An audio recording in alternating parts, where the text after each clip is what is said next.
Kami sebagai jurnalis lingkungan khususnya itu meminta dukungan dari teman-teman NGO, teman-teman pemerintah ataupun dan upaya tindak lanjut melalui program. Mengulas sedikit sejarahnya bahwa kehadiran the Society of Indonesian Environmental Journalists di Indonesia ini adalah dorongan dari teman-teman jurnalis yang konsen terhadap isu-isu lingkungan, Papua, tambang. Ketika itu perwakilan dari sejumlah provinsi di Indonesia berkumpul di Kabupaten Langkat, khususnya di Taman Nasional Gunung Leuser sebagai salah seorang dewan tempat atau wadah menggaungkan persoalan isu lingkungan ini.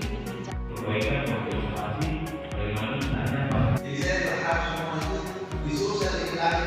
Kebijakan bukan tidak tugas di masyarakat.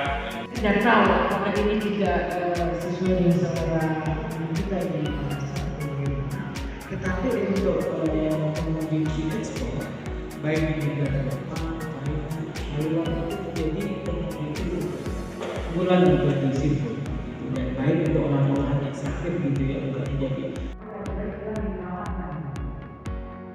itu ada juga yang mengatakan di